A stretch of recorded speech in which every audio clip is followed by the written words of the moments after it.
नमस्ते नमस्कार प्यारे साथियों, कैसे हैं आप सभी। उम्मीद है, आशा है बेहतरीन होंगे सभी बच्चे, एकदम बढ़िया होंगे और बहुत ज़्यादा ज़बरदस्त होंगे। तो सभी प्यारे साथियों को हमारा प्रणाम, सभी प्यारे बच्चों को नमस्कार और सभी प्यारे साथियों को जय हिंद जय भारत। आप सभी कैसे हैं? आशा तो यही रहती है हर रोज, और इसी उम्मीद के साथ आते हैं कि हमारे साथ जो बच्चे जुड़ते हैं वो एकदम बढ़िया होंगे और बढ़िया तरीके से एकदम पढ़ने के लिए तैयार होते हैं। तो आ जाइए जल्दी से, और आपका जो हालचाल है उसको आपके ही कमेंट्स के जरिए जानने की कोशिश करेंगे आज। तो बेटा जल्दी से कमेंट सेक्शन में आप बता दीजिए कि आप लोगों का हालचाल कैसा है, कैसे हैं आप सभी। Good afternoon to all, good afternoon, good evening सभी को, नमस्कार सभी बच्चों को। चलिए आइए जल्दी से क्लास को शुरू करते हैं। एक बार बता दें आप सभी कि आप लोगों को आवाज़ बिल्कुल सही से पहुंच रही है क्या? सभी बच्चे मुझे सुन पा रहे हैं? किसी भी तरीके की आवाज़ को लेकर, किसी भी तरीके की क्लास को लेकर कोई भी इशू है फटाफट से बताएं, अदरवाइज फिर हम अपनी क्लास की तरफ बढ़ेंगे। ठीक है, तो भाई आइए सभी बच्चे, और अब हम करने वाले हैं अपनी क्लास की शुरुआत। ठीक है, छुट्टी नहीं है भैया आज। हर हर महादेव, सभी को नमस्कार है, जय हिंद है। मैंने पहले कहा था कि हमारी जो ऑनलाइन क्लासेस होती हैं इनमें आपको छुट्टी सिर्फ होली और दिवाली की ही मिलती है। ठीक है, चलिए आइए, तो आओ बात करते हैं अब हम लोग अपने डाइजेस्टिव सिस्टम की। तो कल आपने लीवर को बहुत अच्छे से पढ़ लिया था, आज बात करेंगे पेनक्रियाज की। आज हम लोग बात करेंगे अग्नाशय की। ठीक है, अग्नाशय। और आज ही हम लोग बात करने वाले हैं आपकी इंटेस्टाइन की, यानी आपकी आंतों की। तो कुल मिलाकर ये चैप्टर आपका खत्म हो जाएगा आज। ठीक है, तो भाई आइए अग्नाशय के बारे में बात करते हैं। जो अग्नाशय होता है ये आपके शरीर की एकमात्र मिश्रित ग्रंथि है, एकमात्र मिश्रित ग्रंथि है बेटा। ठीक है, तो क्या होता है ये, इसके बारे में आपको कौन सा पॉइंट याद रखना है? एकमात्र मिश्रित ग्रंथि है। ठीक है, तो आप लोग बताएंगे only mixed gland, only mixed gland. आपके शरीर की ये एक मिश्रित ग्रंथि है। मिक्स्ड ग्लैंड मतलब ये बाह्य स्रावी और अंतःस्रावी दोनों की तरह काम करती है। अब मैंने आपको कल भी कहा था कि बाह्य स्रावी अंतःस्रावी ये जब मैं आपको चैप्टर पढ़ाऊंगी तो अच्छे से वहां पर समझाऊंगी। ठीक है, तो फिलहाल आपने पढ़ा कि ये एक मिश्रित ग्रंथि है आपके शरीर की। इसकी जो शेप होती है वो कैसी होती है पूछता है, इसका आकार कैसा होता है। इस ग्रंथि का जो आकार है वो होता है लीफ लाइक। कैसा होता है? लीफ लाइक, जैसे कोई पत्ती होती है। इसका आकार होता है पत्ती के समान। ठीक है, पत्ती के समान इसका क्या होता है बच्चा? आकार होता है। जैसे कोई लीफ होती है ये आपको ऐसी दिखाई देती है जैसे कोई पत्ती होती है प्यारे बच्चा। तो लीफ लाइक इसका स्ट्रक्चर होता है और आपकी बॉडी के अंदर ये आपको देखने को मिलती है। जो आप लोगों का लीवर होता है उसके नीचे की तरफ ये पेनक्रियाटिक ग्लैंड आप लोगों को बेसिकली देखने को मिल जाती है।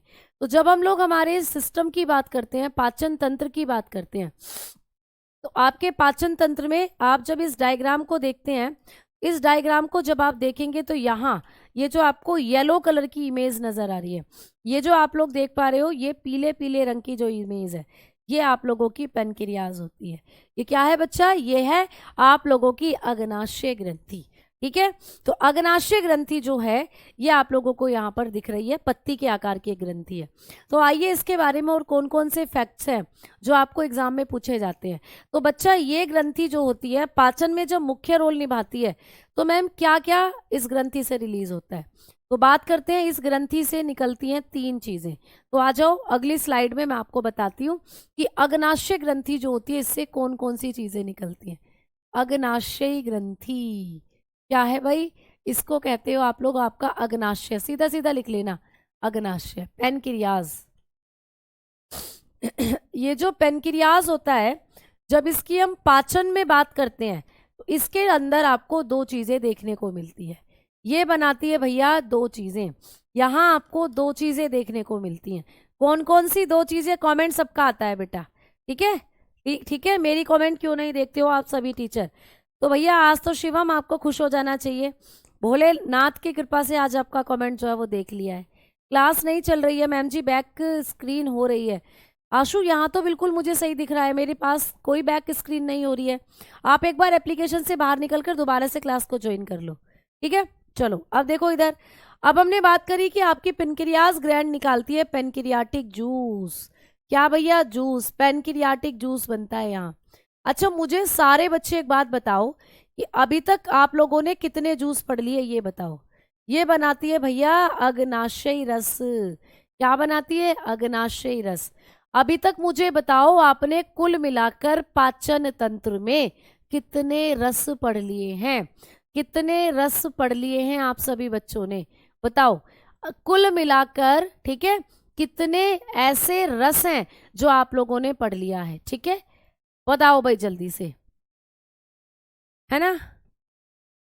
क्लियर, बहुत बढ़िया, बहुत अच्छे से बताओ कि कितने रस अभी तक आपने पढ़ लिए हैं। बहुत बढ़िया, बहुत बढ़िया। चलो, ठीक है।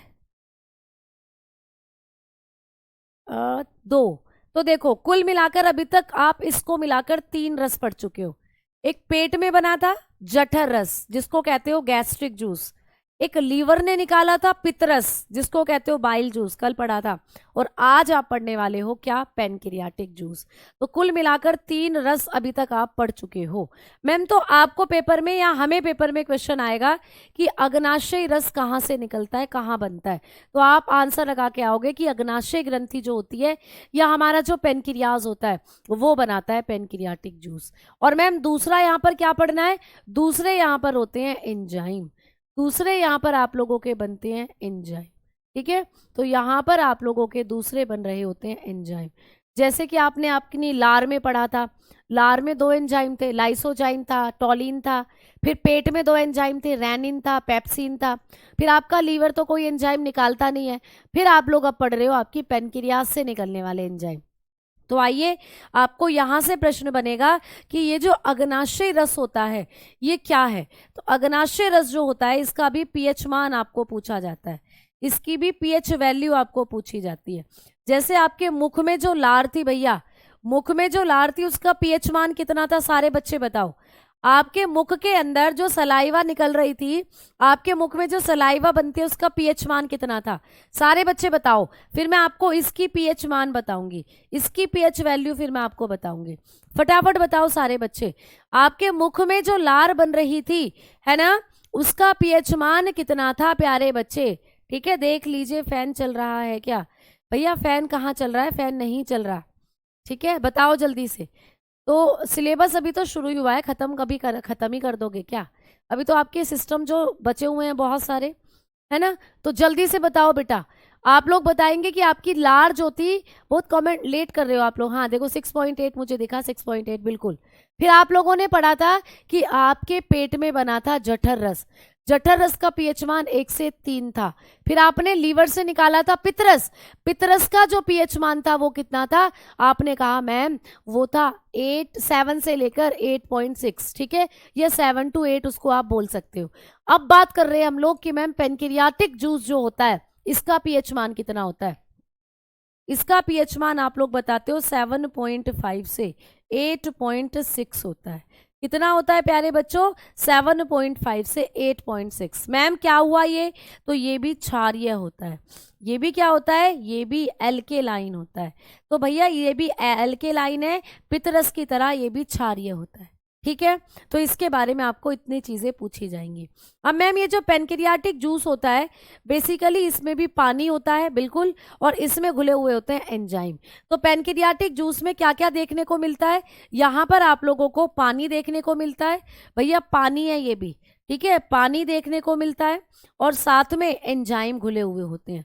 तो जब एंजाइम के साथ पानी घुले हुए होते हैं, ठीक है, तो ये मिलाप का क्या कहलाता है? ये कहलाता है आप लोगों का पेनक्रियाटिक जूस। ठीक है, तो ये ही एक तरीके का पानी ही है, इस पानी में एंजाइम घुले हुए होते हैं।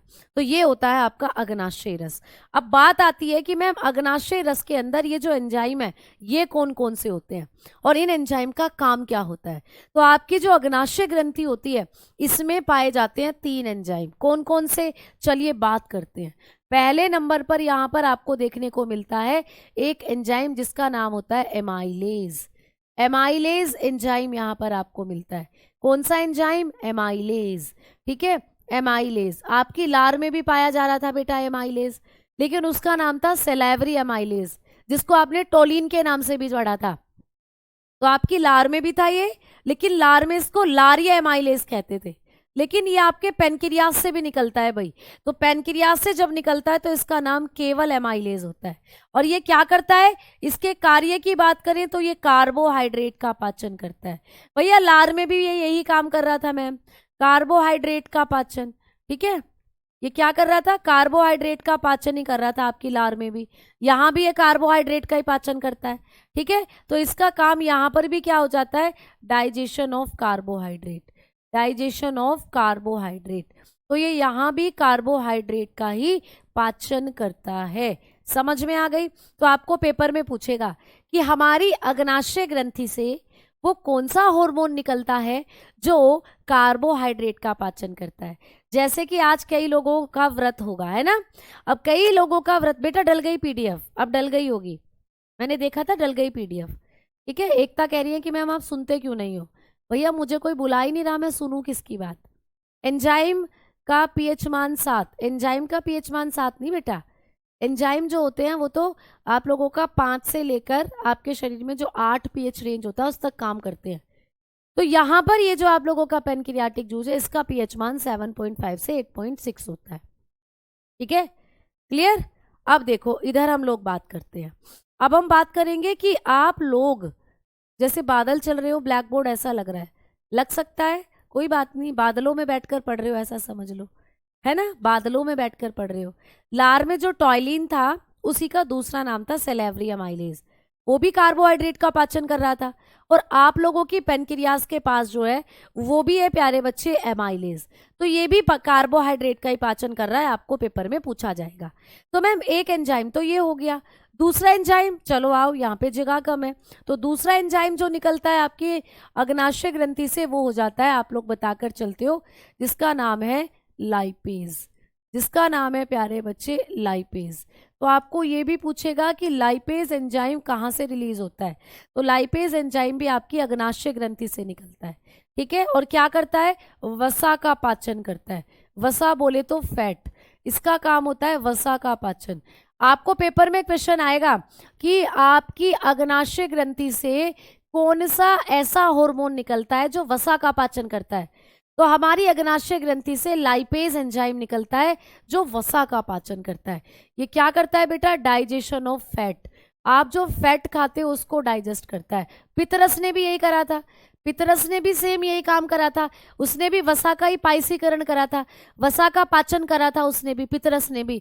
और ये एमाइलेज आपकी अग्नाशय ग्रंथि से निकलता है पेनक्रियाज से, और ये भी वसा का ही पाचन करता है, फैट का, जो घी तेल आप लोग खाते हो, पूरी सब्जी में जो घी तेल होता है उसका पाचन करता है ये। और मैम तीसरा एंजाइम कौन सा है, तीसरा होता है ट्रिप्सिन, तीसरा एंजाइम है ट्रिप्सिन। ठीक है, तीसरा एंजाइम है बच्चा ट्रिप्सिन। अब देखो जो ट्रिप्सिन होता है, यानी कि यहाँ पर आप लोगों को एक ट्रिक बताती हूँ, जिस भी एंजाइम के नाम के पीछे सीन आपको देखने को मिलता है, सीन, ट्रिप्सिन, पेप्सिन, ये बेसिकली प्रोटीन का पाचन करते हैं। तो आपको एग्जाम में क्वेश्चन मिलता है कि अमाशय से कौन सा ऐसा एंजाइम निकलता है जो प्रोटीन का पाचन करता है, तो आप कहते हो ट्रिप्सिन। ठीक है, आपके पेट से अमाशय से पूछे, बेटा ये अग्नाशय है, देखो दोनों चीजें अच्छे से समझना। आप लोगों को जब भी पेट के बारे में पूछा जाए, स्टमक जो होता है आपका स्टमक, जिसको आप अमाशय कहते हो, अमाशय कहते हैं हिंदी में पेट को। ठीक है, और पेट में प्रोटीन को पचाने वाला जो एंजाइम है वो था पेप्सिन। तो देखो नाम में आ रहा है ना पेप्सिन, है ना। और मैम अभी अभी आप पढ़ा रही हो हमें पेनक्रियाज, अब आप हमें पढ़ा रही हो पेनक्रियाज, जिसको हिंदी में कहते हैं अग्नाशय, जिसको हिंदी में हम लोग कहते हैं अग्नाशय। तो अग्नाशय से प्रोटीन को पचाने वाला कौन सा एंजाइम निकलता है, ये होता है ट्रिप्सिन। तो देखो दोनों के नाम के पीछे क्या आ रहे हैं, सीन सीन आ रहे हैं। तो कभी भी आपको पेपर में पूछता है कि ये पेप्सिन, ये ट्रिप्सिन, ये कहाँ से निकलते हैं, तो पेप्सिन तो पेट से निकलता है, मैंने कहा था पैप से पेप्सिन, पैसे पेट याद रखना, और ट्रिप्सिन आपकी पेनक्रियाज से निकलता है। बट काम दोनों का क्या होता है, दोनों के दोनों प्रोटीन का पाचन करते हैं, दोनों के दोनों क्या कर रहे होते हैं, प्रोटीन डाइजेशन करते हैं। ठीक है, अलग अलग जगह से रिलीज हो रहे हैं बट काम दोनों का एक है, प्रोटीन का पाचन। समझ में आ गई बात। प्रोटीन का पाचन। ठीक है, जैसे तुम में से कई बच्चे हैं जो अलग अलग स्टेट से तैयारी कर रहे हैं लेकिन जाओगे सेम फोर्स के अंदर। ठीक है, समझ में आई बातें? ऐसे पूरे शरीर में सबसे ज्यादा क्या पाया जाता है? प्रोटीन पाई जाती है सबसे ज्यादा आपकी बॉडी के अंदर। ठीक है, क्लियर है ना? चलो आओ अब आगे बात करते हैं। अब हम बताएंगे, हाँ जी मोमोज खाओगे तो लीवर खराब हो सकता है। ठीक,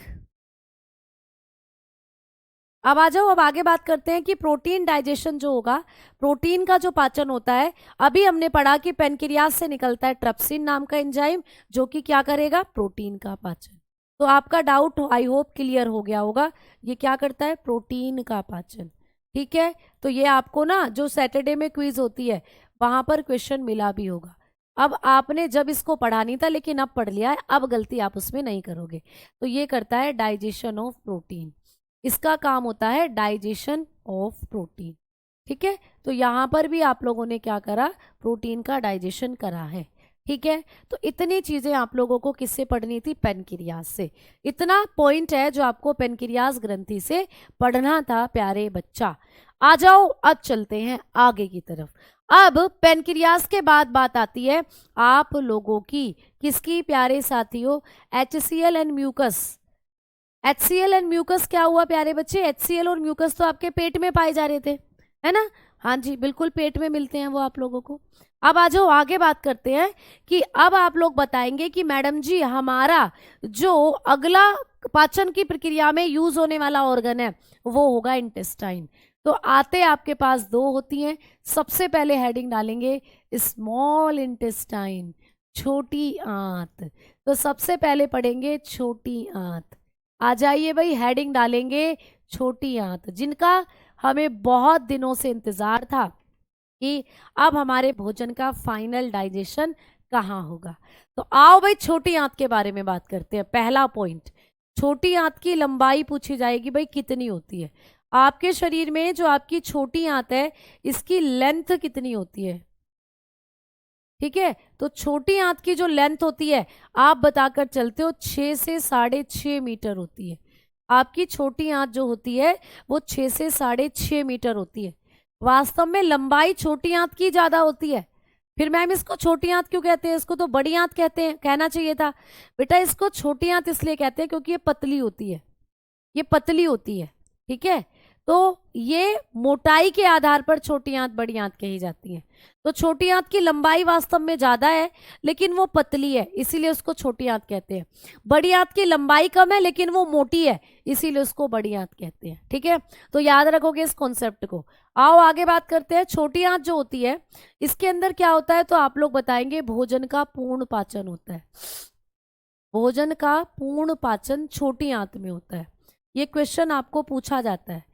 ठीक है, पूर्ण पाचन छोटी आंत में होता है। आपको क्वेश्चन आता है कि भोजन का संपूर्ण पाचन कहाँ होता है? तो बेटा अब जितने भी खाने में पोषक पदार्थ है ना, अब वो सारे के सारे यहीं डाइजेस्ट हो जाएंगे। यहाँ पर आप लोगों को फाइनल एंजाइम मिलेंगे छोटी आंत में जो खाने को कंप्लीटली डाइजेस्ट कर देंगे, पूर्ण रूप से खाने को पचा देंगे। तो भोजन का पूर्ण पाचन छोटी आंत में होता है, ये क्वेश्चन आता है आपको। तो आप लोग लिखकर चलते हैं complete digestion, complete digestion of food, complete digestion of food take place in small intestine.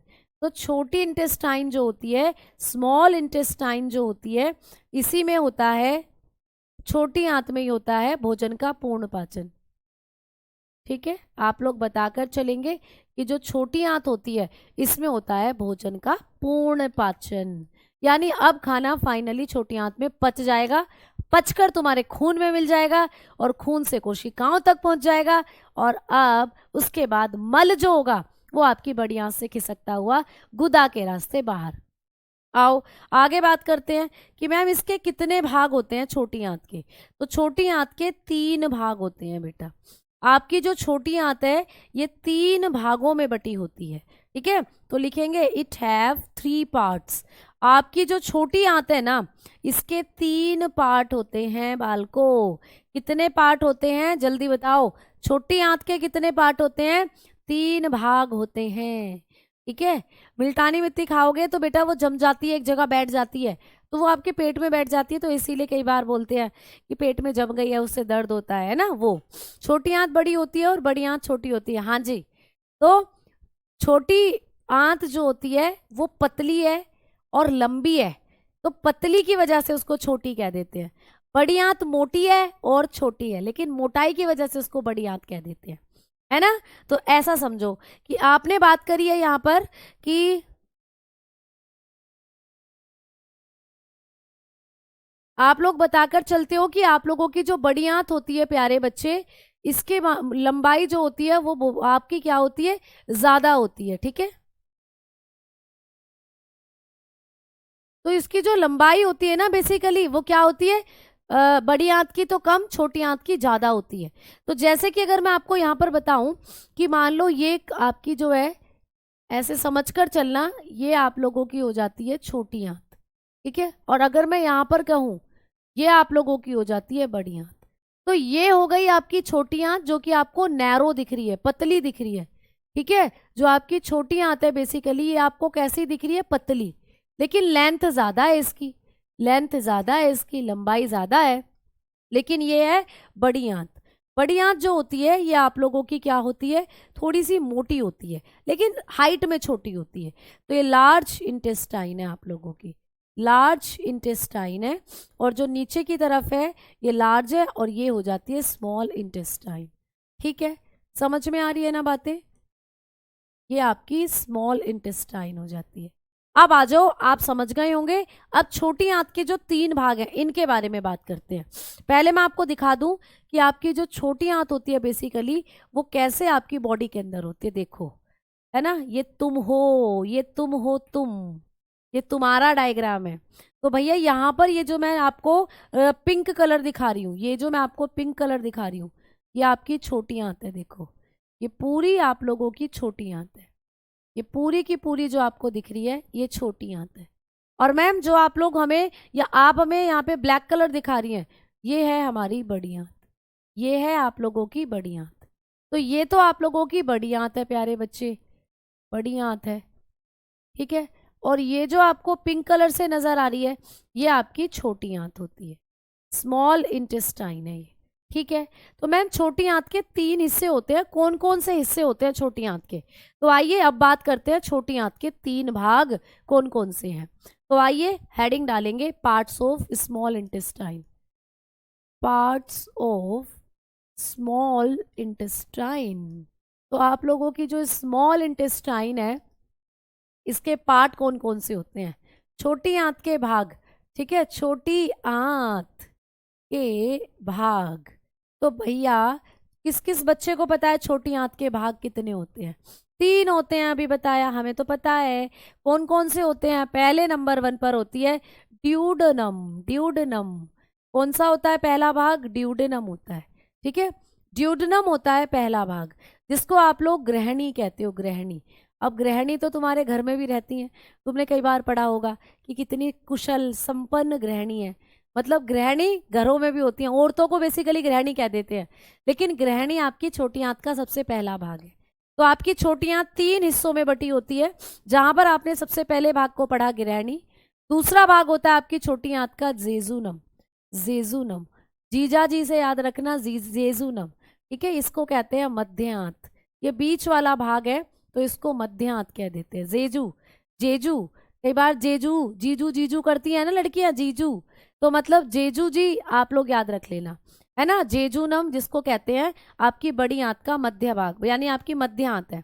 और तीसरे नंबर पर होता है, आप बताते हो, इलियम। तीसरे नंबर पर होता है इलियम, जिसको कहते हैं शेष आंत्र, शेष आंत्र। ठीक है, तो चलो एक एक करके अब इनकी खास बात क्या है उस बारे में हम चर्चा करते हैं। तो प्यारे साथियों, ये छोटी आंत के 3 हिस्से होते हैं आप लोगों के, ये छोटी आंत के 3 भाग हैं।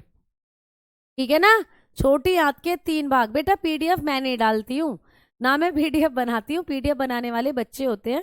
और उस बच्ची का जो पीडीएफ बनाती है उसका फ़ोन थोड़ा सा ख़राब हो गया था, तो इस वजह से आज की पीडीएफ, मतलब कल वाली पीडीएफ आपको आज मिली है, थोड़ा सा इसलिए लेट हो गई है। ठीक है, क्लियर? ठीक है, क्लियर। चलो अब आगे बात करते हैं हम लोग कि अब हम लोग बात करने वाले हैं ग्रहणी के बारे में। ग्रहणी, जो ग्रहणी होता है ये छोटी आंत का सबसे पहला भाग है।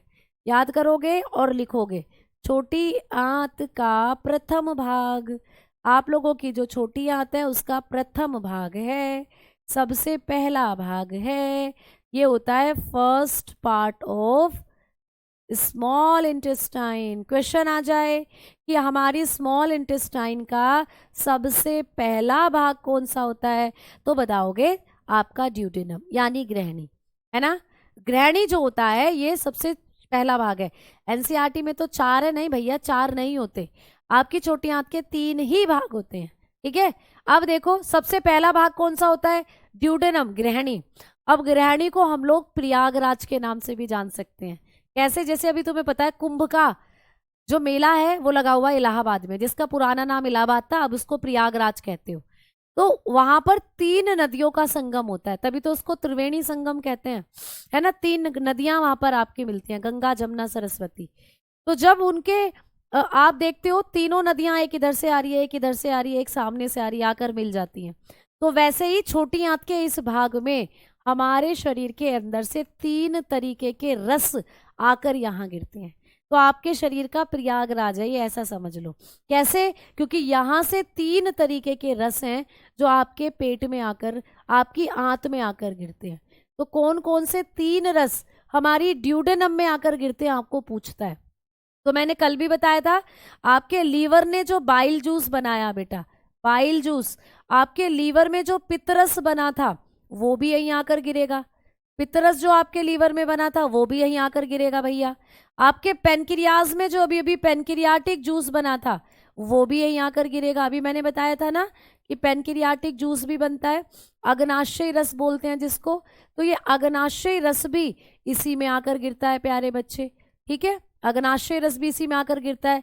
और आप बताते हो पेट में जो जठर रस बना था, पेट के अंदर जो गैस्ट्रिक जूस बना था वो भी यहीं आकर गिर जाता है। तो मतलब 3 तरीके के रस आपको यहाँ मिलते हैं छोटी आंत के अंदर। तो छोटी आंत के किस भाग में शरीर के 3 रस आकर गिरते हैं, आप कहोगे छोटी आंत का जो सबसे पहला भाग होता है ड्यूडेनम, जेजुनम ये बाद का भाग है। ड्यूडेनम जो होता है जिसको ग्रहणी भी कहते हैं, इसमें 3 जगह के रस आकर गिरते हैं, पित्तरस, अग्नाशय रस, जठर रस, यानी bile juice, pancreatic juice and gastric juice. ठीक है, तो ये इसके बारे में बहुत अच्छा, बहुत इंपॉर्टेंट पॉइंट है जो आपको याद रखना है। ठीक, जैसे भाई आपकी छोटी आंत है, ये इसमें आपको कंप्लीट नहीं दिख रहा, इनको देखो, इन भाई साहब जी पे थोड़ी सी नजर डालेंगे हम लोग। इन भाई साहब जी का ये लीवर है, आपको दिख रहा है, इसी के पीछे पेनक्रियाज है। इनके लीवर से जो बाइल पितरस बना था वो छोटी आंत में गिरता है ना। आप पेनक्रियाज के अंदर से जो पेनक्रियाटिक जूस था वो छोटी आंत में, और पेट के अंदर से जो जठर रस था वो छोटी आंत में आकर गिरता है। तो 3 तरीके के रस आपकी छोटी आंत के इस हिस्से में आपको आते हुए नजर आते हैं। आपको आते हुए क्या आते हैं बच्चा, नजर आते हैं। अब जैसे मैं आपको एक और डायग्राम दिखाना चाहूँ छोटी आंत के कुछ पार्ट्स के बारे में, तो हम लोग बात करेंगे ये देखो, ये आपकी छोटी आंत के हिस्से हैं बेटा, ये आप लोगों के छोटी आंत के हिस्से हैं सारे। ये आपका पेट है, ये आपके पेट से ऐसे मतलब खाना आपकी छोटी आंत में आ गया। अब छोटी आंत के अंदर आप लोग देखोगे, मतलब ये पेट से खाना क्या हुआ, छोटी आंत में आ गया।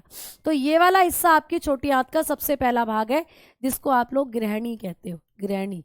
इसी ग्रहणी के अंदर 3 तरीके के रस आकर आपको गिरते हैं, लीवर का भी, पेनक्रियाज का भी और आपके पेट का भी, तीनों रस यहाँ कर गिर जाते हैं।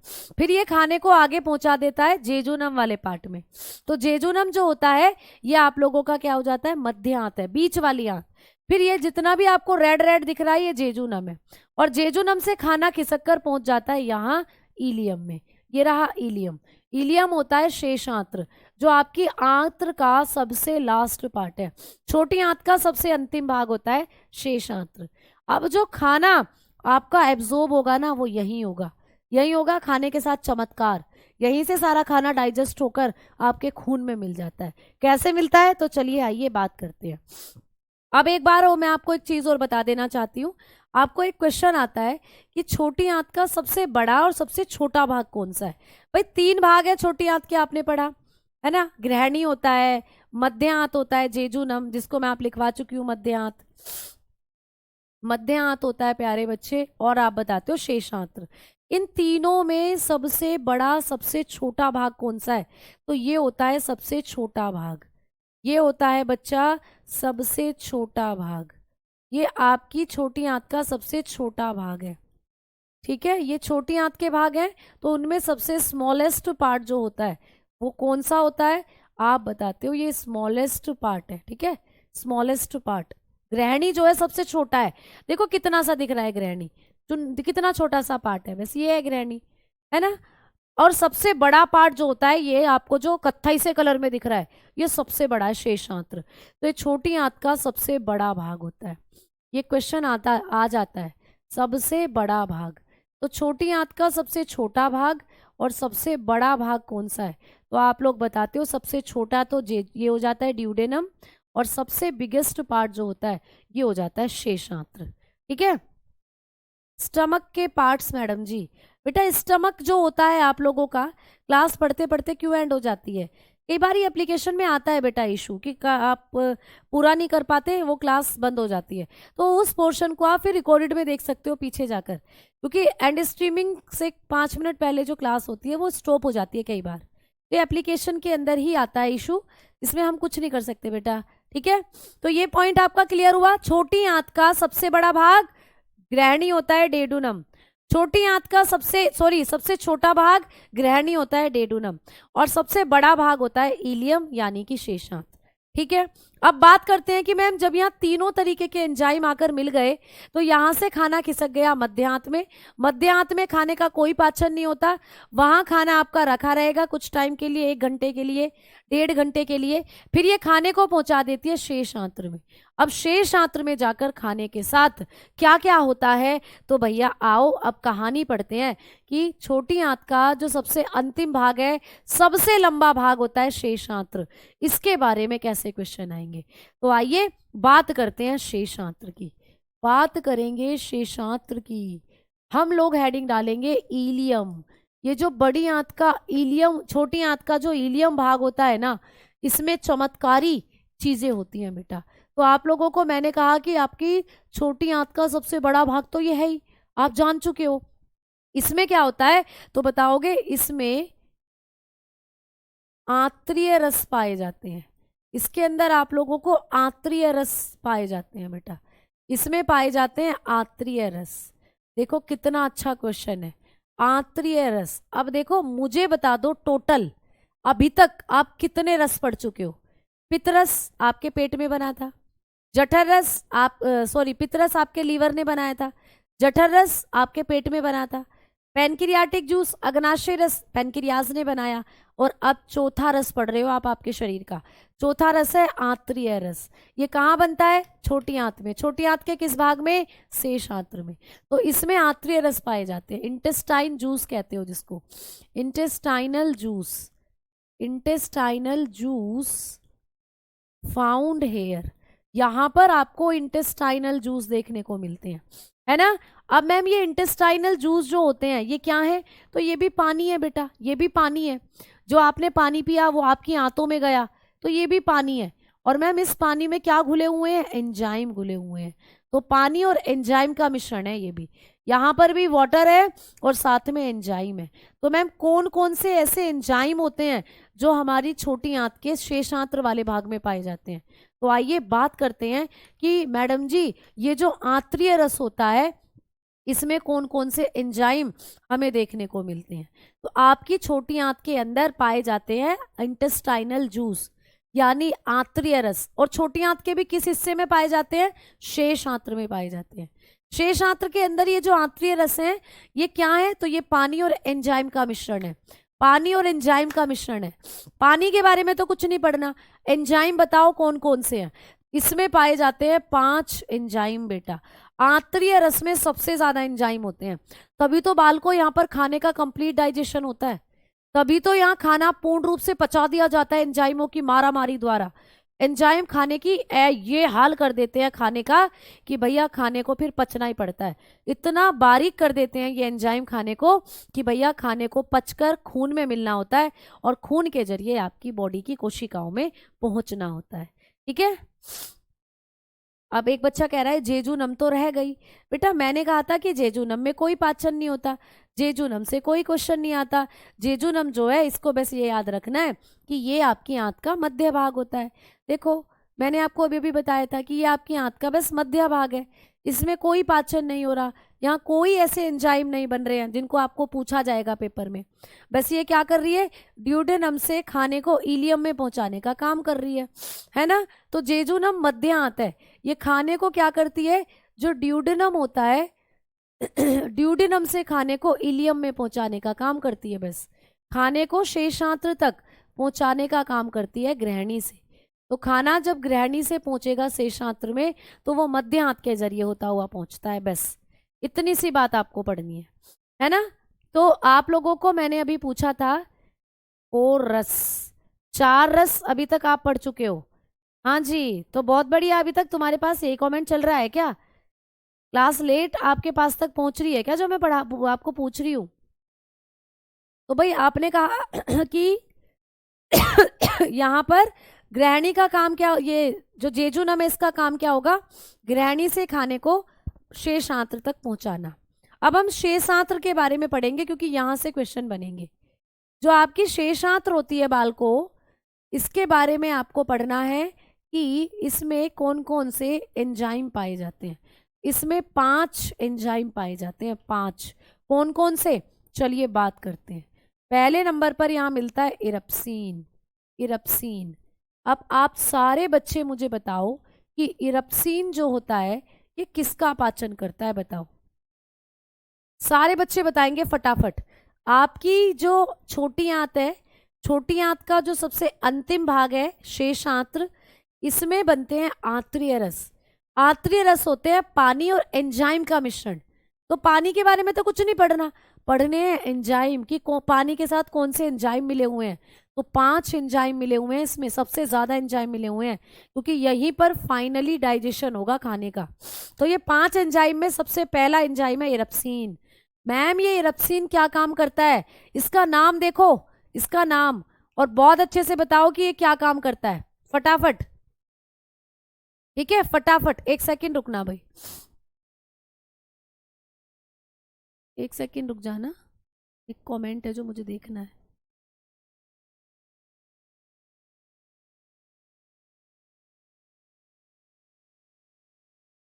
एक बच्चे का एक कमेंट है। अच्छा बच्चे बोल रहे हैं प्रोटीन होगा, बिल्कुल सही बात, प्रोटीन होगा।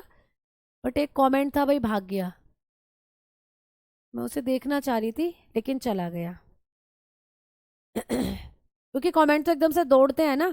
आप पीवाई क्यों नहीं कराते हो बेटा सैटरडे में, जो आप क्या लगाते हो सैटरडे में, क्या लगाते हो प्यारे बच्चे आप लोग, आप क्विज लगाते हो ना, उसमें पीवाई क्यू क्वेश्चन होते हैं। सैटरडे में जो आप क्यूज लगाते हो उसमें पीवाई क्यू क्वेश्चन होते हैं। ठीक है, चलो आओ आगे बात करते हैं। अब हम लोग प्रोटीन का पाचन करता है, बिल्कुल सही बात, इसका डाइजेशन करता है प्रोटीन का। आज मेरी स्पीड थोड़ी फास्ट इसलिए है क्योंकि आज हमारा ये जो चैप्टर है ये फाइनल हो जाएगा अगर मैं जरा सी स्पीड से करा दूं, मतलब फिर आप लोगों का कल के लिए ही अटक जाएगा। कल आपको ज़्यादा कुछ इसमें नहीं पढ़ना, अटकेगा तो बस 2-4 पॉइंट, लार्ज इंटेस्टाइन जो होगी वो आप लोगों को करनी है। तो प्यारे बच्चों मैं चाहती हूँ कि आज इस चैप्टर को आप थोड़ा सा फाइनल कर लें। ठीक, तो समझ में आई चीजें। क्विज आप लगाते हो सैटरडे में, उसमें पीवाईक्यू क्वेश्चन ही होते हैं वो। ठीक है, चलो आओ आगे बात करते हैं। तो हमने बात करी कि यहाँ पर पहला जो एंजाइम होता है इरप्सिन, और इरप्सिन का जो काम होता है वो होता है प्रोटीन का डाइजेशन। क्या होता है, बिल्कुल इसका नाम देखते ही आप पहचान गए, प्रोटीन डाइजेशन। तो ये क्या करता है, प्रोटीन का डाइजेशन करता है। ठीक है, यानी इसका काम होता है प्रोटीन को पचाना, प्रोटीन पाचन। समझ में आ गई बात, बहुत बढ़िया। अब दूसरा जो एंजाइम होता है वो होता है माल्टेज। माल्टेज, माल्टेज क्या करता है, तो माल्टेज माल्टोज को पचाता है। माल्टोज एक तरीके का कार्बोहाइड्रेट होता है, तो ये करता है maltose digestion. Maltose digestion. Maltose क्या होता है बेटा? कार्बोहाइड्रेट होता है। यानी जब आप कार्बोहाइड्रेट के बारे में पढ़ोगे तो उसका एक प्रकार होता है माल्टोज। तो ये करता है माल्टोज का डाइजेशन। माल्टोज का डाइजेशन देखो कितना आसान है, माल्टोज पाचन। देखो नाम कितना आसान है, माल्टेज माल्टोज को पचाता है। तो पेपर में पूछेगा कि हमारे पाचन तंत्र में माल्टोज कहाँ बनता है, तो आप कहोगे कि ये जो माल्टेज नाम का एंजाइम होता है ये हमारी छोटी आंत के इलियम में बनता है। और आपको पूछे इसका काम क्या है, तो आपने कहा माल्टोज को पचाता है। माल्टोज क्या होता है? आपने कहा कार्बोहाइड्रेट होता है। ठीक है, तीसरे नंबर पर बनता है सुक्रेज। सुक्रेज बनता है भैया, सुक्रेज। मैम सुक्रेज क्या है? तो सुक्रेज भी एक तरीके का एंजाइम होता है। ये किसका पाचन करता है? तो ये सुक्रोज का पाचन करता है, सुक्रोज डाइजेशन करता है।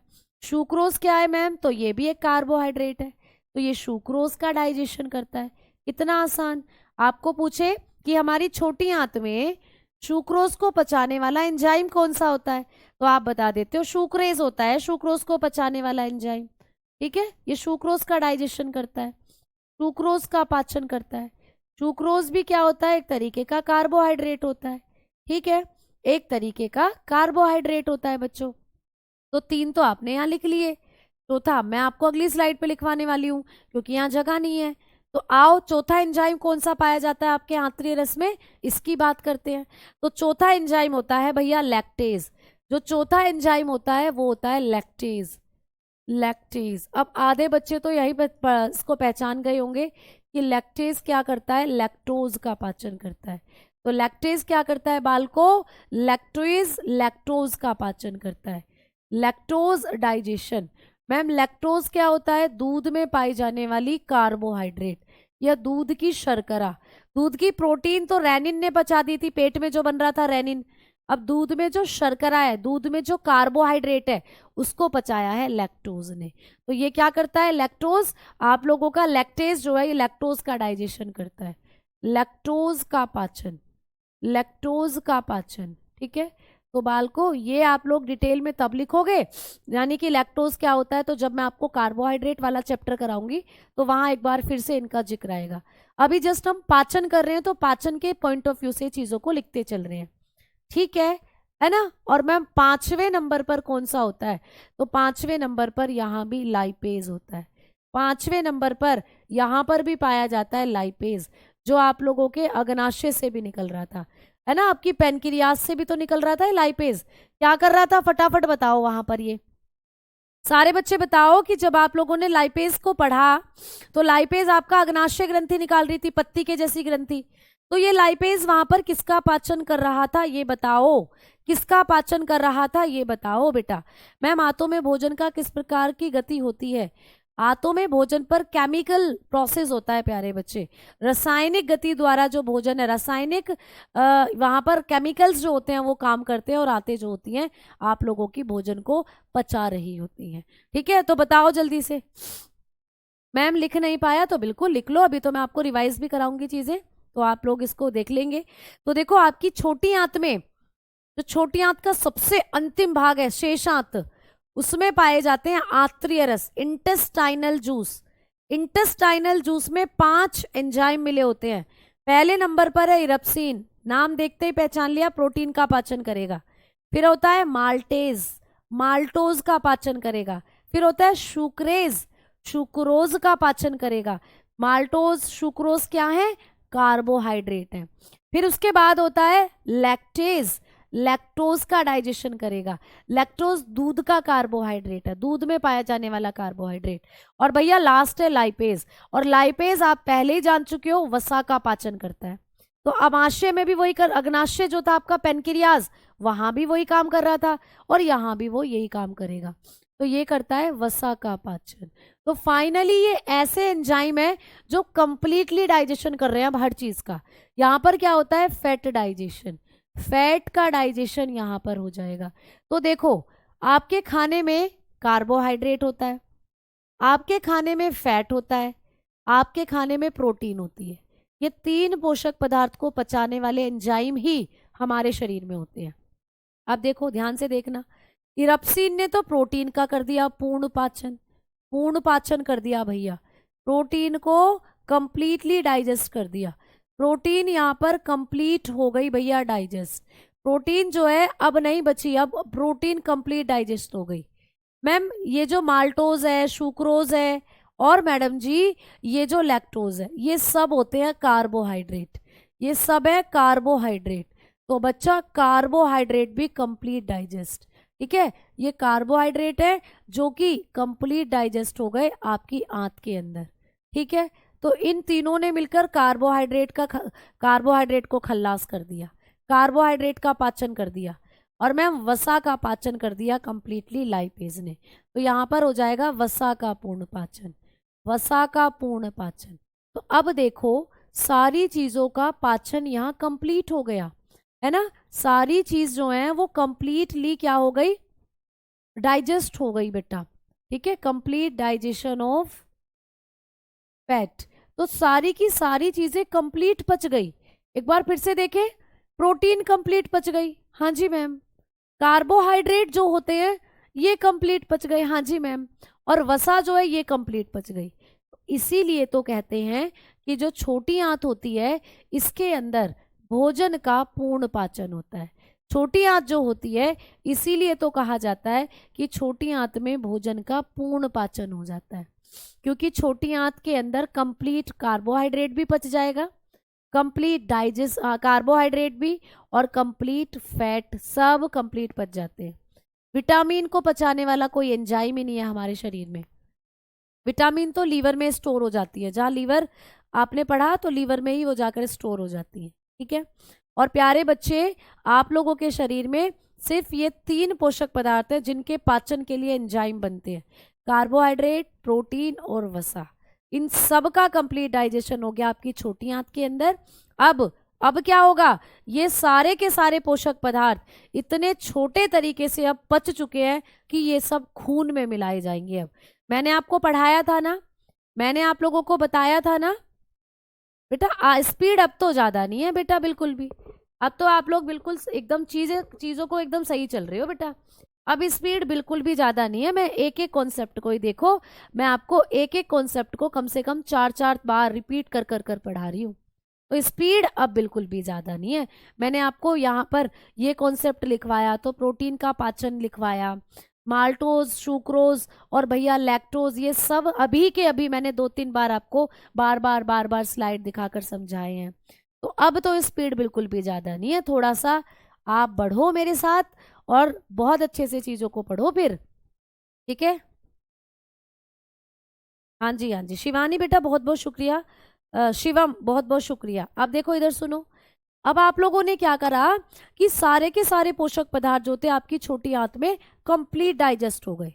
मतलब अब ये इतने छोटे हो गए कि इससे ज्यादा छोटे हो ही नहीं सकते।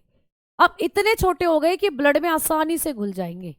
अब मैंने आपको जब शुरुआत में पहली क्लास कराई थी पाचन वाली, पाचन तंत्र वाली, डाइजेस्टिव सिस्टम वाली, तो उसमें कहा था कि एक प्रक्रिया होती है स्वांगीकरण, एसिमिलेशन, जिसमें पोषक पदार्थ तुम्हारे खून में मिल जाएंगे।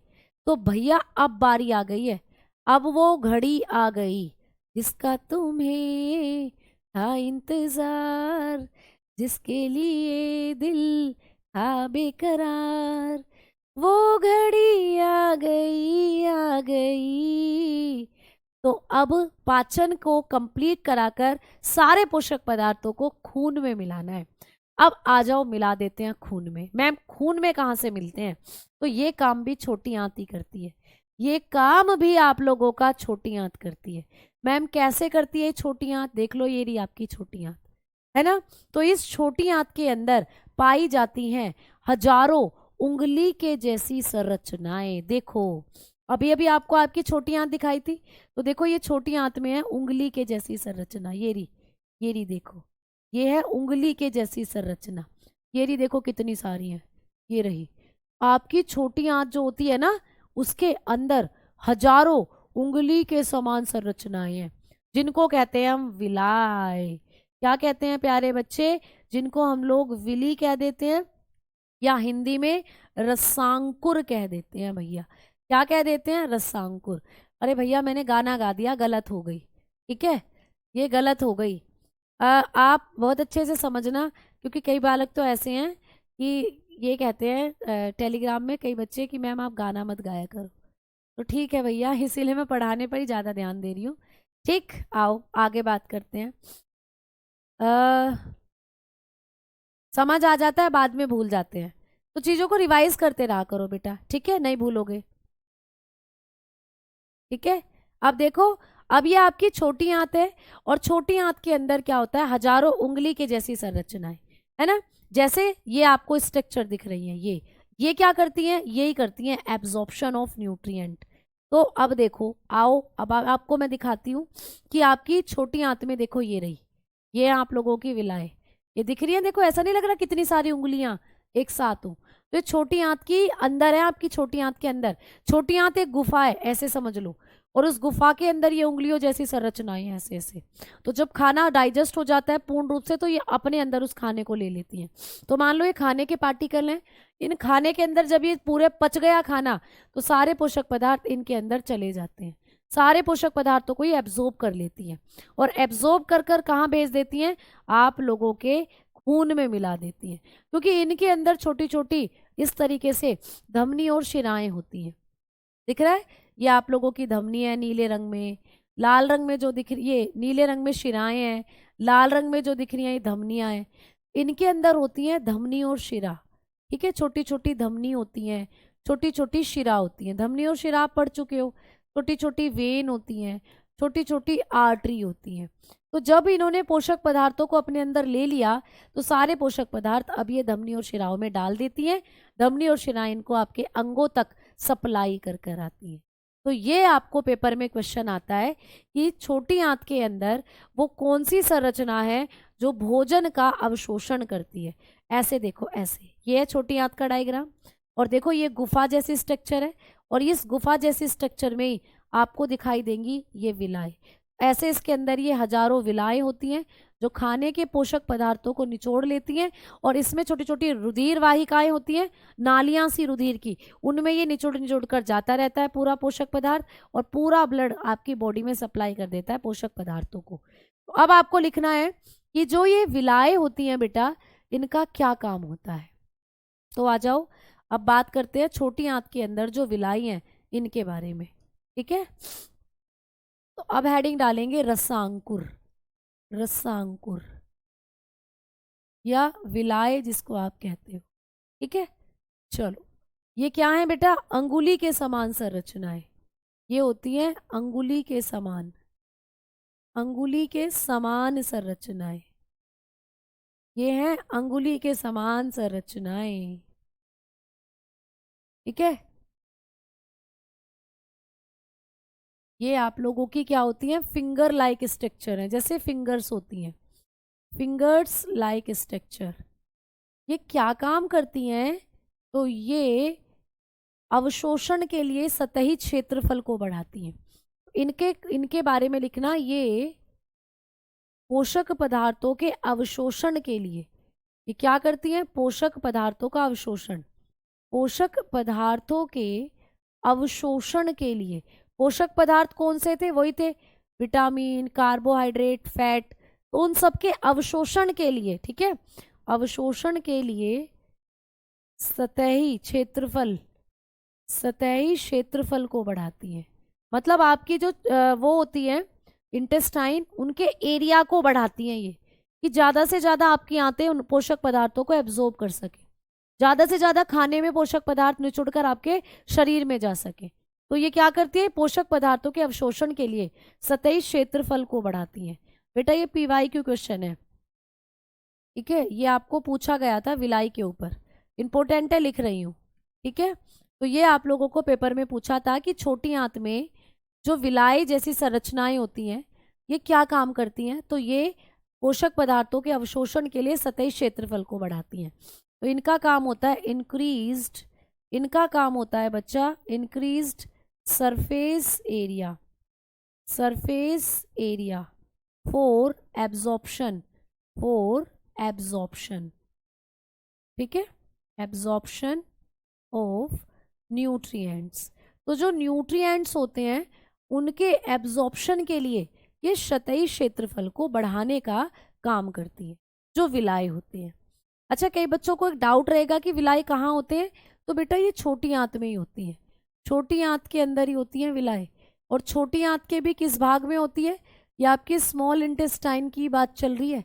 छोटी आंत के भी अंदर कहाँ होती है, तो आप कहोगे जो आपने अभी भी पढ़ा था ना, शेष आंत्र, इलियम, छोटी आंत का जो इलियम वाला भाग होता है उसमें होती है।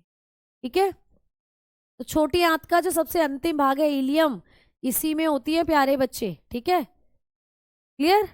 तो ये चीजें आपको पढ़नी है। हमारे शरीर में आवाज कहाँ से आती है, हमारे शरीर में आवाज आती है यहाँ से, ये जो आप लोगों का लैरिंग्स है, लैरिंग्स स्वर यंत्र। जब आप सांस लेते हो तो हवा आपके अंदर जाती है और ये लैरिंग्स से टकराती है, लैरिंग्स वाइब्रेट करता है और वो हवा जब बाहर निकलती है तो जीभ उसको शब्दों में कन्वर्ट करती है, तो ये होती है आवाज। ठीक है, सेकंड पॉइंट इन इंग्लिश, बेटा सेकंड पॉइंट को हमने इंग्लिश में लिख दिया, increased surface area for absorption of nutrients. ठीक है, तो बेटा इंग्लिश में तो लिख दिया। हाँ जी बिल्कुल, टाइम हो गया है, इतना बड़ा चैप्टर है देखो ये भैया, है ना। हाँ, इतना क्लियर बताओगे तो हमारा नीट क्लियर हो जाएगा हो जाने दो, नीट भी क्लियर, देख लेंगे नीट को भी। तो बेटा अब बच गई तुम्हारी बड्डी आंत, बड्डी आंत। देखो मैंने आज की क्लास में थोड़ा सा स्पीड करी अब, और फिर भी देखो हम नहीं कर पाए इस चैप्टर को कंप्लीट आज की क्लास में। कोई बात नहीं, डेफिनेटली कल तो कर ही लेंगे। तो आपकी कल और होगी क्लास, फ्राइडे में आपकी क्लास नहीं होगी बेटा। फ्राइडे में इसलिए नहीं होगी, फ्राइडे नहीं होती है, सैटरडे नहीं होती है, संडे नहीं होती है। तो जो बच्चे छुट्टी मांग रहे हैं ना, छुट्टी ऑलरेडी आपको बायोलॉजी की क्लास में मिली जाएगी। कल होगी क्लास, परसों नहीं होगी फ्राइडे में। क्यों इसलिए नहीं होगी, क्योंकि परसों मेरी मैराथन है बेटा, आरपीएफ का एग्जाम है ना, उसके लिए मेरी शाम 4 बजे से मैराथन है। तो तुम लोग चाहो तो मैराथन के साथ जुड़ जाना, फ्राइडे यानी 28 तारीख को शाम 4 बजे आप लोग जुड़ जाना रोजगार विद अंकित यूट्यूब चैनल पर। तो कल तो होगी क्लास, परसों नहीं होगी। अगर मैं कल बाय द वे बताना भूल जाऊं तो आप परेशान मत होना, फ्राइडे में क्लास इसलिए नहीं हो पाएगी क्योंकि आरपीएफ में मेरी मैराथन है शाम 4 बजे। ठीक है ना, तो चलो आ जाओ आगे बात करते हैं, है ना, क्लियर। चलो अगर आप बायोलॉजी की बात करते हो, आप लोग दिल्ली पुलिस के अंदर, तो 1 से 2 नंबर की बायोलॉजी आती है। ठीक है, आप फास्ट हैं आज, मैं आज फास्ट इसीलिए हूँ। अच्छा, आप पूछ रहे हो कि आप फास्ट हो आज, व्रत हो। अरे भैया मुझे लगा सारे बच्चे कह रहे हो आप फास्ट हो आज, फास्ट मतलब मैं तेज हूँ आज, और मैं बार बार बोल रही हूँ मैं तेज तो उतना नहीं हूँ, नॉर्मली थोड़ी सी स्पीड अप है, लेकिन बहुत ज्यादा तेज नहीं है मेरी स्पीड। फास्ट पूछ रहे हो आप, फास्ट नहीं हूँ बच्चा, मैं नहीं हूँ फास्ट। ठीक है चलो तो धन्यवाद, नमस्कार, मिलते हैं अब कल, टाइम हो चला है, राम राम। एक बच्चा कह रहा है मैम आप लिख कर पढ़ाया करो, हैं, तो बेटा मैंने ये क्या करा है, मैम आप लिख कर पढ़ाया करो, तो बेटा शायद ये मेरी पीडीएफ है, मैं भूल गई थी मैंने पीडीएफ से पढ़ाया है। अगर मैं लिख कर पढ़ाया करूं तो बेटा मैं भूल गई थी कि ये सब जो आज आपने पढ़ा है ये मैंने लिख कर नहीं पढ़ाया, ये मैंने पीडीएफ से पढ़ा दिया। भैया लिख कर ही तो पढ़ाया है कि कॉन्सेप्ट, कहाँ आप लोगों को पीडीएफ नजर आ गई, ये डायग्राम तो आपको दिखाए जाएंगे ना बेटा समझाने के लिए, तो लिख कर ही तो चीजों को मैंने आपको पढ़ाया है। जागो प्यारे मोहन जागो।